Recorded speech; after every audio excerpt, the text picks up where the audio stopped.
Queridos amigos, aqui iniciamos mais um programa, mais uma oportunidade de estarmos com vocês. Qualquer coisa a respeito de programas anteriores, já estou falando bem no começo, quem perdeu os anteriores, vá buscar. No programa que nós vimos, estudamos com miudezas, com sutilezas, com detalhes, guerras muito importantes que Davi teve que administrar. Foi interessantíssimo. Portanto, busquem as plataformas que existem, principalmente YouTube, no nosso caso, e vão atrás desse programa. Foi muito bom. Queremos aqui nesse programa de hoje dar continuidade e eu quero pedir então que a Amélia, que está conosco hoje, e Ieda, que está conosco hoje, nossas mestras, façam uma pequena retrospectiva, Amélia, do que nós vimos. Incentive o pessoal. Uma guerra não é fácil de relatar, mas a gente sentindo, observando, como a gente viu, né, Amélia, no programa anterior, a motivação da guerra é algo que vai envolvendo a gente naquele entendimento. Isso, a motivação dessa guerra que a gente está estudando no programa anterior é disputa de poder. Se o filho de Saul está governando mais ali no sul, e Davi está lá em Hebrom governando lá. Então, cada um fica buscando um jeito de governar totalmente todas as tribos. É um novo jeito, viviam em tribos, com juízes, e agora a gente lembra programas passados que Saul, então, foi lá eleito rei, mas fez o que Javé reprova, né, que não podia ter feito o papel do sacerdote. Aí o texto fala que Deus não quis mais ele. Aí às escondidas foi ungido Davi. Né? Mas aí ficou uma briga entre eles, e agora no segundo livro de Samuel, então, Saul já não vive mais, aí fala que os filhos morreram também, mas sobrou um filho. E no capítulo 2, então, vai falar, enquanto Davi fica lá em Judá, o Isbaal fica rei em Israel, e tem como um chefe dele, né? Um coronel lá, a gente fala assim, o Abner. E vem toda uma guerra que a gente viu, a guerra entre Judá e Israel, que vai morrer tanta gente. Eu lembro que falava 360 homens de um lado, não sei quanto do outro, aí de repente falam, vamos parar com isso. Então a guerra parou, entre aspas. Aí nós vimos também que o Abner ameaça querer o reino quando ele quer a concubina que foi de Saul. Aí o Isbaal fala, pera, o que você está querendo com isso? Aí o que Abner faz? Ele vai e manda um recado para Davi, de que ele faz uma aliança com Davi, para aí Davi ser rei de tudo, então já está traindo. Aí o Davi fala para ele, tudo bem, mas eu quero que você traga para mim a minha esposa Micol. Aí eles viram que a Micol está casada, já deu ela dada em casamento ao outro, mas mesmo assim mandam a Micol de volta para Davi. Aí o Abner vem e conversa com Davi, acerta os ponteiros e Davi deixa ele partir em paz. Mas aí, quando chega o tal do Joabe lá, vê que ele deixou ele partir em paz, aí fala, como é que você deixa ele partir em paz? Vai atrás e o mata, porque ele tinha matado o irmão dele. Aí Davi, então, fica muito choroso, faz uma poesia para ele, choram, se vestem lá, eles costumam pôr cinza na cabeça, aquela coisa toda, e faz uma poesia, 2 versos para ele, e fica sem comer para tudo isso. Né? E aí é bem assim, que Deus faça a justiça agora com ele que matou, era briga de sangue, né? Muito bem, Amélia, e isso nós voltamos então, gente, nós estamos fazendo estudo hoje, vamos começar agora efetivamente, o segundo livro de Samuel, capítulo 4. Nós vamos tratar então do assassínio de Isbosete.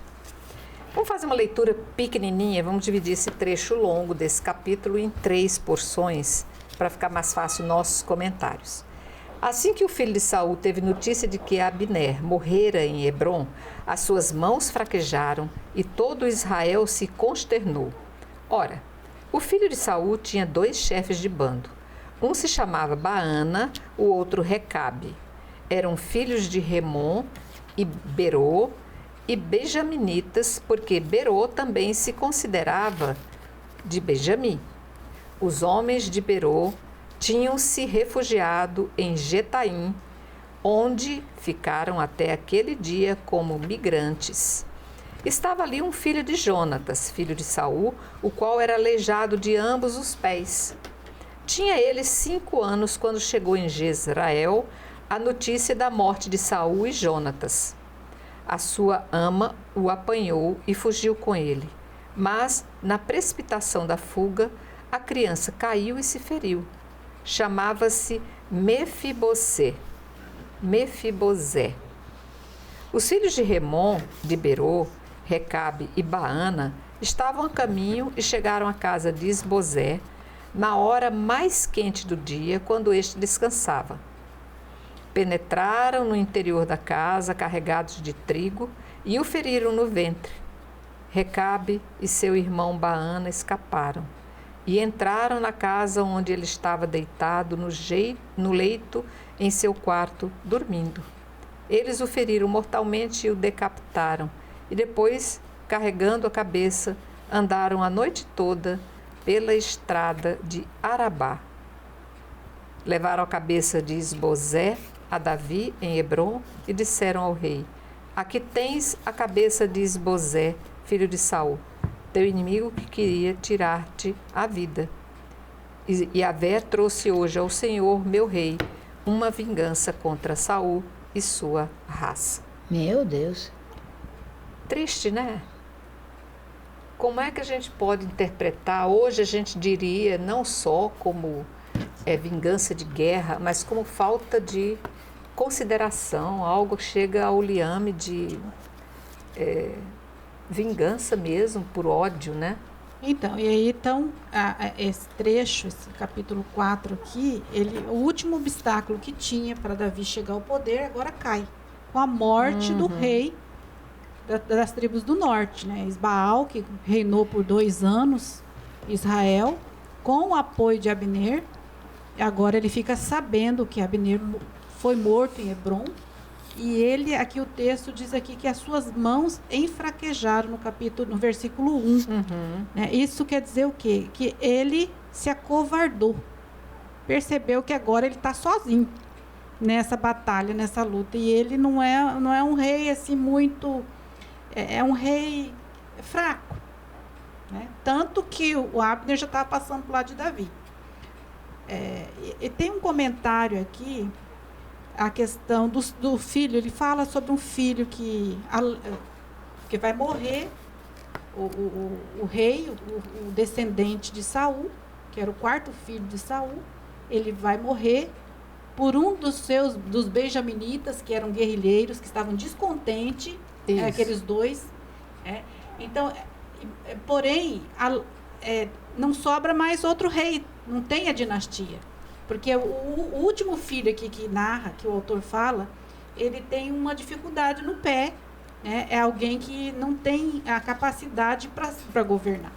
Então, o autor ele quer dizer aqui que essa dinastia não tem sucessor agora. O único sucessor que tem, ele tem deficiência, ele não vai dar conta de governar. Por isso Mas aí o texto explica que ele só tem deficiência porque... foi um acidente de percurso na infância que ele caiu. A ama fugiu com ele porque ele ia ser morto também. Fugiu porque ele era, com a morte do irmão, ele seria o próximo rei, né? Dando continuidade. Porém, não é isso que vai acontecer, né? Então, esse rei, ele vai... É interessante que eles entraram onde, então, Isbaal estava dormindo, né? Ele é sonolento, ele é covarde, ele é um rei fraco, né? Então, ele é decapitado, e então eles vão levar a cabeça do filho de Saul para Davi, achando que ia fazer ia levar uma notícia muito boa para Davi. E porém Davi, ele reage. Ele é muito sábio, Davi. Ele quer o poder, mas ele não quer a morte do ungido do Senhor, ele não quer a morte dos seus irmãos. Ele quer chegar ao reino de uma forma pacífica. E então eles levam essa notícia achando que eles iam até ser homenageados, conseguir algum cargo junto. Que era o objetivo, ao rei, que era o objetivo. E então, o que acontece? Davi manda os seus chefes, aqui ele fala os filhos dele, né? Mas a outra tradução do Peregrino fala que manda os seus oficiais, né, matarem os dois. Com isso, ele leva então, tomaram então a cabeça, levaram para... Ah, tá, você leu... Eu já estou terminando. Ela leu até o versículo 8. Você leu só até o 8. Eu já fui contando a história. Mas não tem problema, o importante é... A compreensão a compreensão de que eles pegaram a cabeça, então, de Esbozete. Levaram para Davi. Levaram para Davi para provar. Achando que eles eram fiéis e que Davi ia ficar feliz. Uhum. Aí Davi vai falar para ele não, né? Não. É o que nós vamos ver agora. Isso. Porque já vou aproveitar e ler a partir do versículo 9, que vai dizer... Eles chegam lá com a cabeça, né? E... Davi, dirigindo-se a Recabe e a seu irmão Baana, filhos de Remon, de notícia Alvis... Vou voltar. Mas Davi, dirigindo-se a Recabe e a seu irmão Baana, filhos de Remon de Berô, disse-lhe, pela vida de Yahvé, que me livrou de toda a angústia, aquele que me anunciou a morte de Saul acreditava ser portador de uma notícia alvissareira. Eu o agarrei e matei em Ciceleg, em retribuição pela sua boa nova. Por razão ainda mais forte, quando bandidos matam um homem honesto na sua casa, no seu leito, não devo eu pedir-vos conta do seu sangue e fazer-vos desaparecer da face da terra? Então Davi ordenou aos seus filhos mais novos que os matassem. Cortaram-lhe as mãos e os pés e os penduraram perto do açude de Hebrom. Tomaram, entretanto, a cabeça de Esbozete e a sepultaram no túmulo de Abner em Hebrom. Gente, mas eu acho que eu também ia cometer tanto erro de guerra, porque eles estão ali acreditando entender a cabeça de Davi. Eles querem agradar esse rei. Eles não fizeram de maldade, eles fizeram o que queriam agradar. Na realidade, mas Davi tinha que passar uma mensagem para todos aqueles que acompanhavam a história, né? Ele queria dizer para as tribos do norte, de Benjamim, de Israel, de Efraim, que ele era inocente com relação à morte do rei. Porque senão, né, ele não ia ganhar simpatia. Como é que ele ia chegar no poder? Como é que eles iam eleger se ele tivesse sido acusado de causador da morte do rei? Não é? Então, ele vinga o sangue do cunhado, porque ele é casado com a Micol, né? Irmã de Esbozete. E então ele condena os traidores, demonstrando ao povo a sua própria inocência. Mais uma vez. Mais uma vez. Agora o caminho está aberto para o poder. Mais uma vez, Davi tem que usar de artifícios para não demonstrar que foi bom para ele aquela morte. Não foi ele que provocou, não foi ele que planejou, não foi ele que quis. Mas, de certa forma, para ele ia ser benéfico tirar aquela pedra do caminho, né? Então, tudo está concorrendo para que ele chegue ao poder, a se tornar rei, conforme a vontade do Senhor. Porque ele é um instrumento, foi um instrumento na história do povo de Israel, Davi. Deus vai realizar o seu projeto de salvação, dá início aí ao seu projeto, a revelação do projeto de Deus, salvífico, no rei Davi. Né? Quando você leu assim, cortaram-lhe as mãos e os pés, os penduraram perto do açude de Hebrom. Aí você vai no Deuteronômio 21, versículo 22, 23, fala assim: se um homem culpado de um crime que merece a pena de morte, é morto e suspenso a uma árvore. Seu cadáver não poderá permanecer na árvore à noite. Tu sepultarás no mesmo dia, pois o que for suspenso é maldito de Deus. A gente então, o que está dizendo aqui? Era a lei, né? Eles mataram, então Davi fez certinho, pode matar também. Aí quando a gente lê, a gente fala, nossa, precisava cortar a mão e o pé e pendurar. É a lei. Por isso tem que entender o contexto da época, as leis da época. Senão então, a gente fica maluca lendo um texto desse, hein? Confunde a cabeça da gente, porque A gente hoje tem muita questão de sentimentos envolvidos, as reações nossas, a gente leva em consideração as leis de Deus, mas a gente já passou por Jesus. Já. Esse povo ainda não conhecia. Imagina se quando você acabou de ler lá, tomaram entretanto a cabeça de Esbocete e a sepultaram no túmulo de Abinér em Hebrão. Estas são palavras da salvação. Não pode. Tanto é que nem se lê esses textos, porque é um texto, é um livro histórico, está contando a história. Então, não pode fazer leitura fora do contexto. Sim. Histórico, né? Esse livro de Samuel, ele é considerado um livro histórico. Que vai falar sobre a história de Israel, né? E essa ação de Deus na história do povo, Deus que caminha com o povo. É gente que conta a história. Porém, é o humano e o divino aqui. Tá. Por exemplo, a questão da guerra, de morte, é uma realidade de um contexto daquela época, né?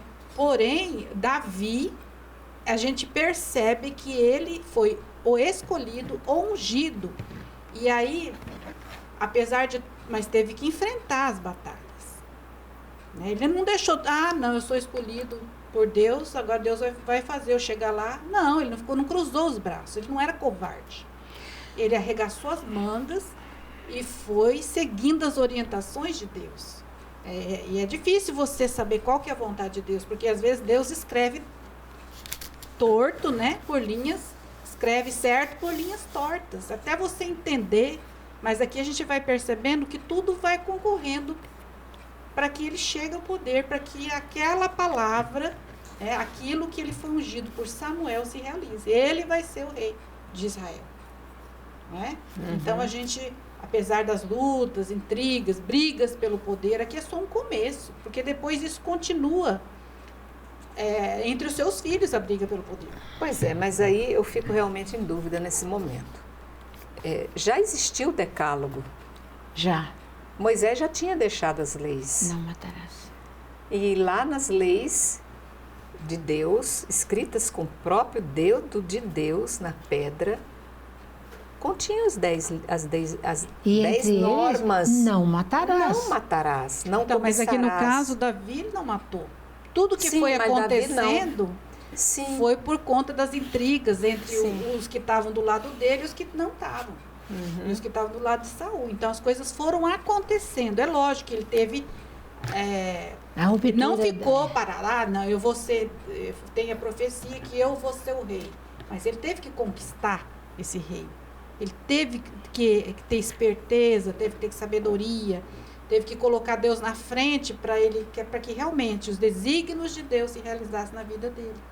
Então, às vezes, a gente trazendo para a vida da gente, né, às vezes a gente quer que tudo caia do céu, que Deus faça tudo por nós. Né? Mas, na realidade, nós temos que ter Deus como aliado nosso. Não é o que eu quero, mas é o que Ele quer. E entender esse contexto aqui. Entender esse contexto e lutar por isso. Não ficar de braços cruzados. E nem matar ninguém para conseguir o que quer. Isso aqui é uma história de guerra naquele contexto, naquela época que era assim. A guerra hoje é um horror também, mas Deus não quer a guerra. Deus não quer que ninguém mate nenhum povo nem outro povo. E pior que aqui a gente vê um conflito interno entre irmãos. Com certeza, entre gente que tem o mesmo sangue, são todos irmãos, são todos parentes ali, um matando o outro para poder dominar, não é? Então as intrigas começam às vezes dentro da família, entre os irmãos, na verdade um querendo ser melhor que o outro, as disputas, né? Então a gente tem que, primeira coisa, consagrar Deus à nossa família. E ser instrumento de Deus, assim como Davi foi, para a gente agir certo, no momento certo e fazer as coisas certas conforme a vontade dele. Não é mesmo? Bem, entremos então no capítulo 5, que vai tratar da coroação de Davi. Então, todas as tribos de Israel vieram ter com Davi em Hebrom e disseram: Vê, nós somos teus ossos e tua carne. Já antes, quando Saul reinava sobre nós, eras tu que saías e entravas em Israel, e Yahvé te disse: És tu que apacentarás o meu povo Israel, e és tu quem serás chefe de Israel. Todos os anciãos de Israel vieram, pois, até o rei em Hebrom, E o rei Davi concluiu com eles um pacto em Hebrom, na presença de Yahvé, e eles ungiram Davi como rei em Israel. Tinha Davi 30 anos quando começou a reinar, e reinou durante 40 anos. Em Hebrom, ele reinou 7 anos e 6 meses sobre Judá. Em Jerusalém, reinou 33 anos sobre todo Israel e sobre Judá. Quantos anos tinha Jesus quando começou a pregar? Então, 30 anos. 30 anos. Então, é o novo, ele está aqui. O ministério de Jesus. Antecipando o Jesus que virá, né? É como se fosse o mistério de Jesus antecipado. Aí a gente fala assim, aqui fala reino, né? Em Jesus a gente fala o reinado de Jesus. É uma prefiguração, né? Então aqui a gente percebe aqui nesse trecho que você leu, que Davi é reconhecido rei pelos dois grupos. Tanto os do norte vai pegar tudo. como os do sul. Ele é reconhecido como rei de todo Israel, de todo Judá. Das tribos do norte e das tribos do sul. Então, uma unificação das tribos, a centralização do poder, né? Sobre a chefia de Davi. Então, aconteceu conforme ele desejava, através de um pedido dos anciãos, dos chefes do povo. Eles foram até Hebrom pedir para que ele fosse rei. Interessante. Na realidade, a monarquia mesmo começa agora, com Davi. Né? Porque de Saul não foi monarquia porque não continuou os descendentes. Porque poderia subir outras pessoas da família. E ainda estava dividido em tribos. Agora nós vamos ver que ele vai unificar. Agora fica unificado. Agora fica uma única tribo. Não é mais tribo agora. Agora o sistema é monarquia, não é mais sistema de tribalismo.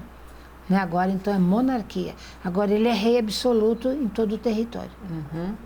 Muito bem, gente. Antes da gente seguir, antes de nós prosseguirmos, né? Vamos dar um pequeno intervalo e a gente já volta.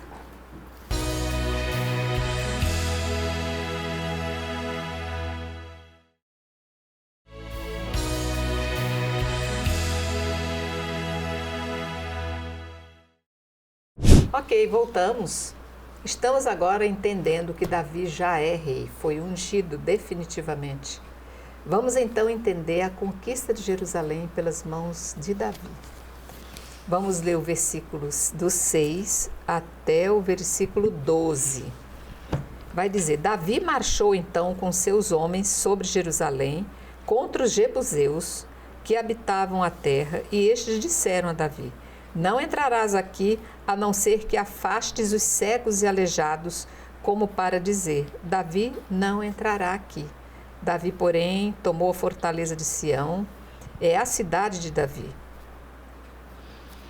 Naquele dia, disse Davi: todo aquele que ferir o jebuseu deve alcançar o canal.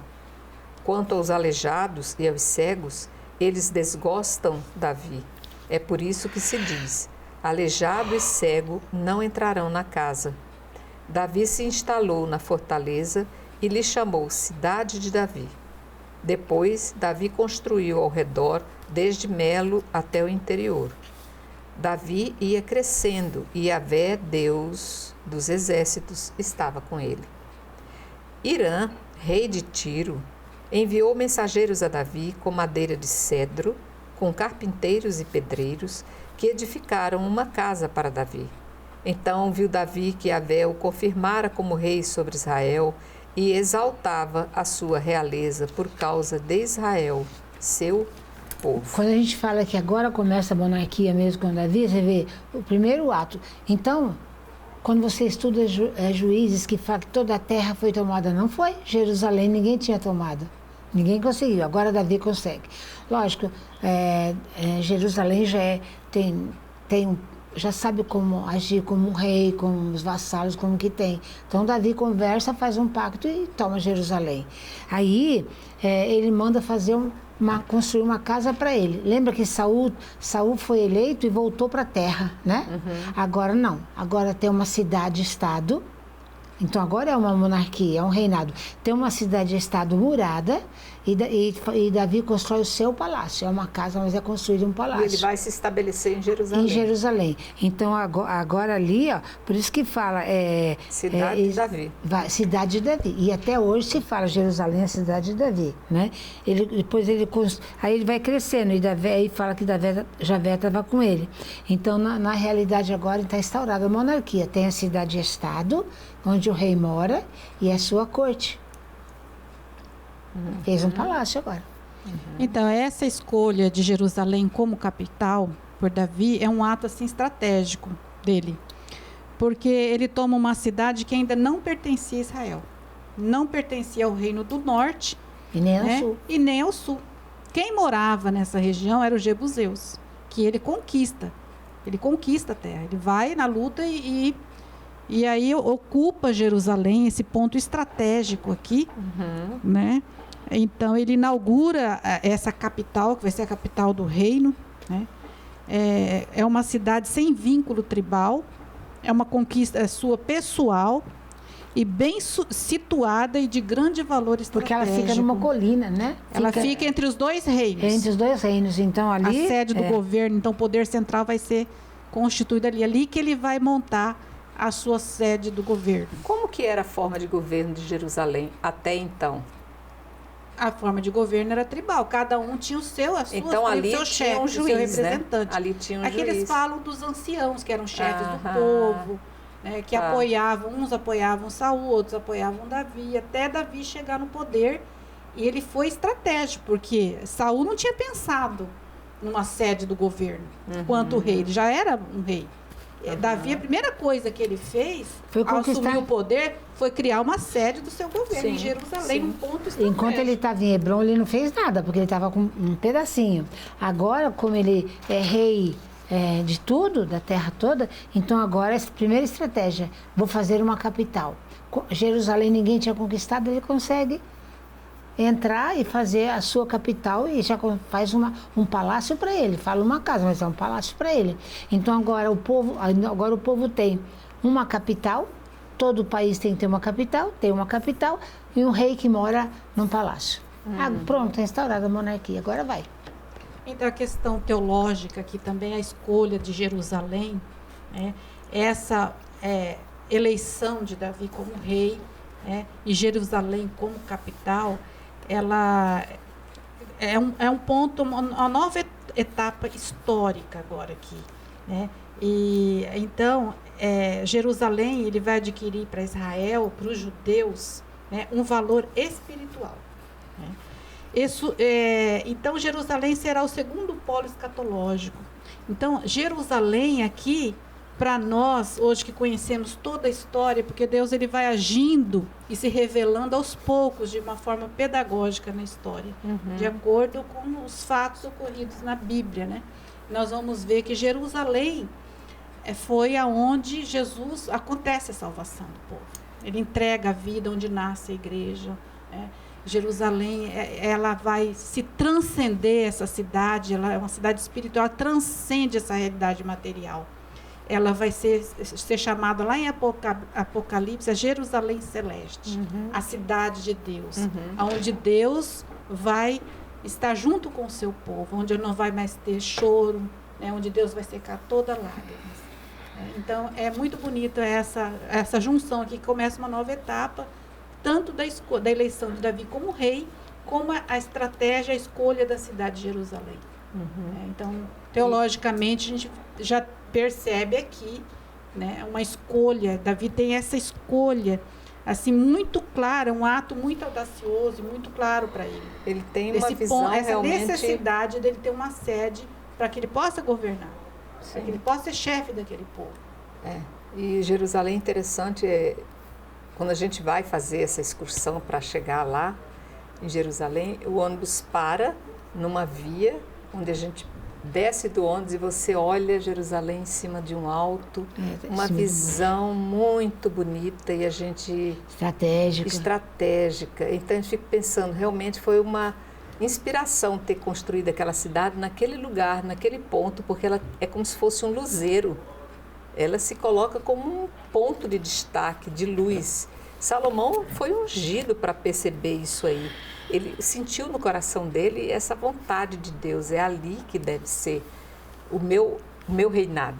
É ali que vai ficar a minha, né? E até hoje Jerusalém tem essa missão de ser luz do mundo, né? Esse sentido espiritual é muito bonito também, né? Porque ela é comparada também com a Jerusalém celeste. Então, quer dizer, é o céu, aquilo que Deus tem preparado para os seus filhos. Desde então, sempre. Transcende o material, né, para o espiritual. Vai para além daquilo que a gente possa imaginar, né?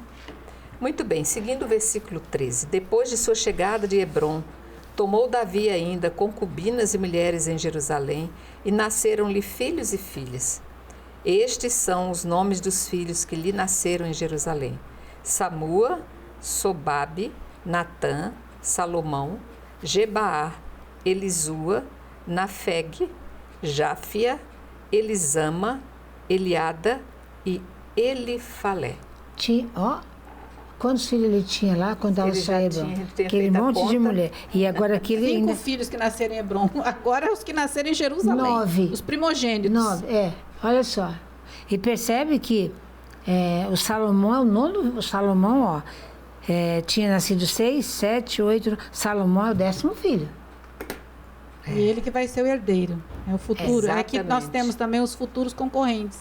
Porque depois nós vamos ver ainda nesse livro a luta para quem que vai ficar no lugar de Davi. Tudo antes de Salomão vai morrer. Muitos primogênitos. Ai, meu Deus. Versículo 17. Logo que os filisteus souberam que Davi havia sido ungido rei sobre Israel, subiram à procura dele. Ao saber disso, Davi desceu ao refúgio. Os filisteus chegaram e se espalharam pelo vale dos Rafaim. Então Davi consultou Yahvé. Devo atacar os filisteus? Perguntou ele. Entregá-lo-ás nas minhas mãos? Israel respondeu, Yahvé respondeu a Davi: ataca. Certamente entregarei os filisteus nas tuas mãos. Então Davi se dirigiu a Baal-Farazim, e lá Davi os venceu e disse: Yahvé me abriu uma brecha nos meus inimigos, como uma brecha causada pelas águas. É por isso que o nome desse lugar é Baal-Farazim. E abandonaram ali os seus ídolos. Davi e os seus homens os levaram. Lembra que Filisteu sempre foi uma ameaça, uma pedra no sapato de todo o povo dali, né? Os filisteus, eles estão... Se você pega a geografia assim, a gente tem o grande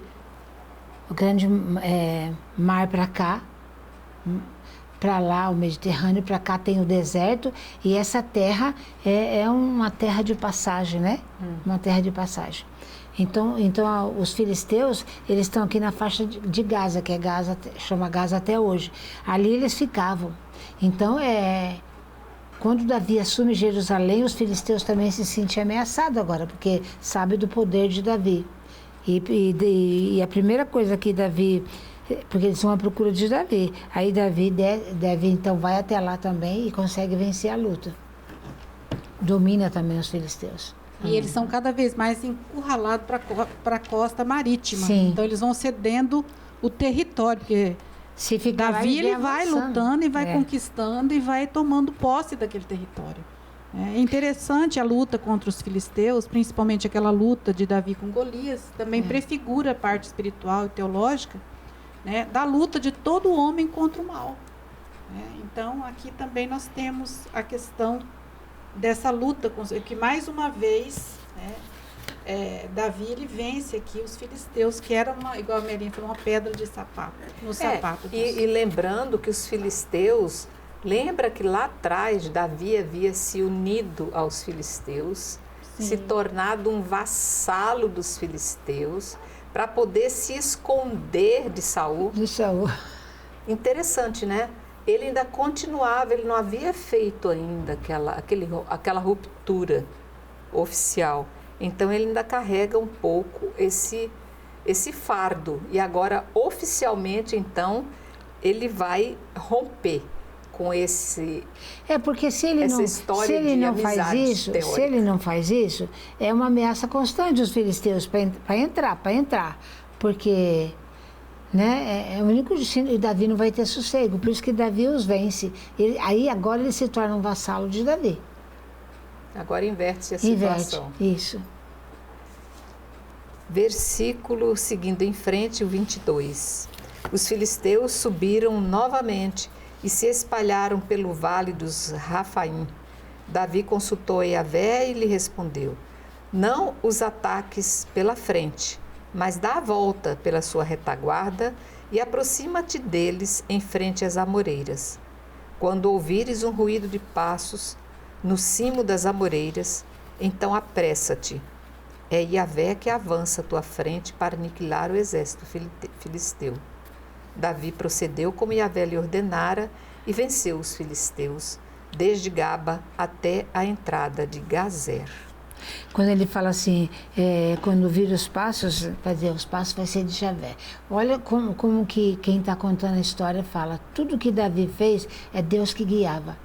E Deus falava, vai, eu estou com você. Parece aqui no texto, se você quer fazer assim uma simbologia, Yahvé está na frente, abrindo o caminho para Davi, lutando, fazendo guerra.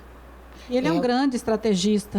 Aqui ele fala, olha, Davi, o Senhor estava falando para Davi, não os ataques pela frente, mas dá a volta pela sua retaguarda. Davi sabe disso, que pela frente não vai vencer.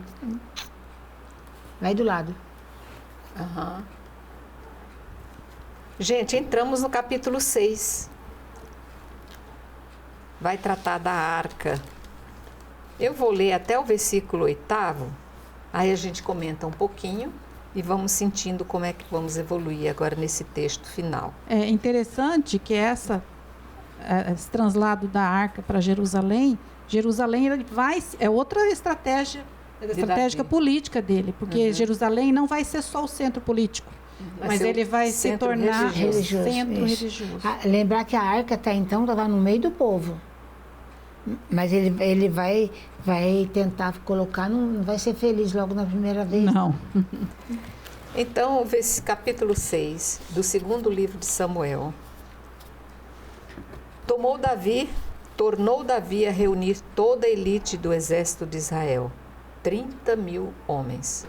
Pondo-se a caminho, Davi e todo o povo que o acompanhava partiram para Balaá de Judá, a fim de transportar a arca de Deus, sobre a qual é invocado um nome, o nome de Yahvé dos exércitos, que se assenta sobre os querubins. Colocaram a arca de Deus sobre um carro novo e a levaram da casa de Abinadab, que está no alto da colina. Oza e Aio, filhos de Abinadab, conduziam o carro. Oza caminhava à esquerda da arca de Deus e Aio caminhava diante dela.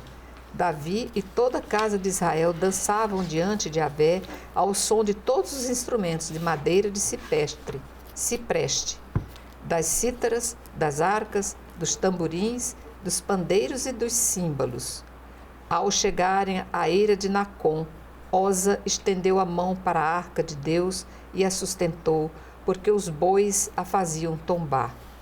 Então a ira de Yahvé se acendeu contra Oza, e ali mesmo Deus o feriu por essa loucura, e ele morreu, ali, ao lado da arca de Deus. Davi se inflamou, porque Yahvé tinha feito uma brecha atacando Oza, e chamou-se aquele lugar pelo nome de Farés-Oza, que permanece até agora. Existia, claro, uma ordem, um conceito, uma determinação, aquilo era uma lei. Ninguém tocava na arca. A arca era o sacrário hoje. Quem pode tocar no sacrário? Prefiguração. Quem pode tocar no sacrário hoje? Os sacerdotes, aqueles naquele ungidos. Tempo, os levíticos, né? Os levíticos que eram os encarregados únicos de se aproximarem da arca, né? É um Deus terrível, né? É um Deus terrível. E interessante. Isso aí, eu acho que a preocupação maior é dar um recado para todos que veem aquela cena do que propriamente como uma forma de punir. Porque a gente vê claramente que ele não teve intenção de agredir a arca. Ele não Foi teve proteger. Ele foi proteger que ela tombasse, né? Que ela se Foi um acidente de percurso, vamos Exatamente. dizer. Que acabou eles morto. E aí Davi temeu. Porque a arca representava a presença de Deus. Era o mais sagrado que eles tinham. E agora ele fica bravo com Deus, porque estava cuidando da arca. E ele vai transportar. É interessante que Davi dança. Davi é músico e agora ele dança e louva a Deus, né? Transportando a arca. E aí, quando eu li essa parte, até comentei com meu marido em casa.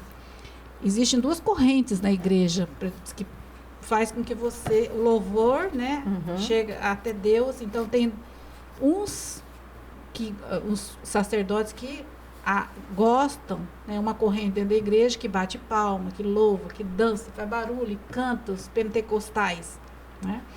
E outra corrente que não pode bater palma, tudo silêncio, porque o silêncio faz com que a gente se aproxime mais de Deus na hora da missa.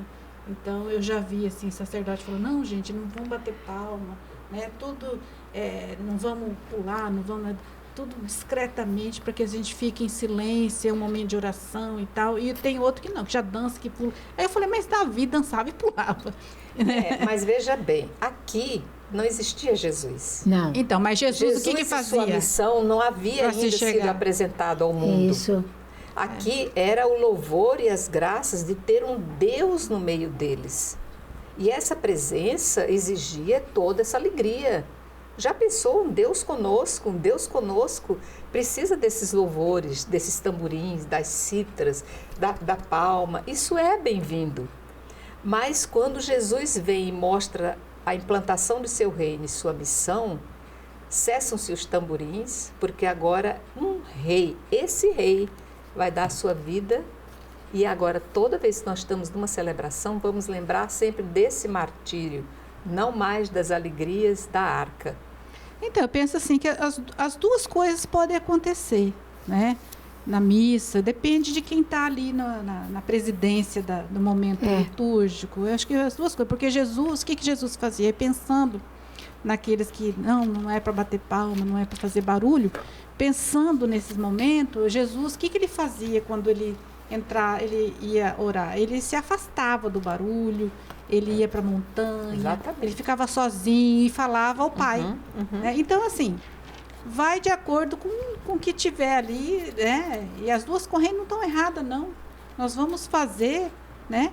Louvar a Deus, batendo palma, tá certo, e também se recolher no silêncio é um momento apropriado, né? Nós temos tantos momentos na igreja em que a gente pode fazer esses louvores, né? Momentos de você fazer uma via sacra, talvez, um momento que você vai fazer um hino, um momento que você vai fazer um encontro. Mas cada um seu cada um, né? Mas o momento do banquete nupcial é um momento de dor mesmo, né? Mas você vê, Davi se inflamou porque Javé aconteceu tudo aquilo e o cara morreu porque foi proteger a arca, né? Aí, se você continuar lendo mais um pouquinho, lê para nós. Vamos em frente. Do 9 até o 11. Então, a partir do 9, gente, Isso. nós estamos no capítulo 6 do segundo livro de Samuel. Nesse dia, Davi teve medo de Yahvé e disse, como virá a arca de Yahvé para ficar na minha casa?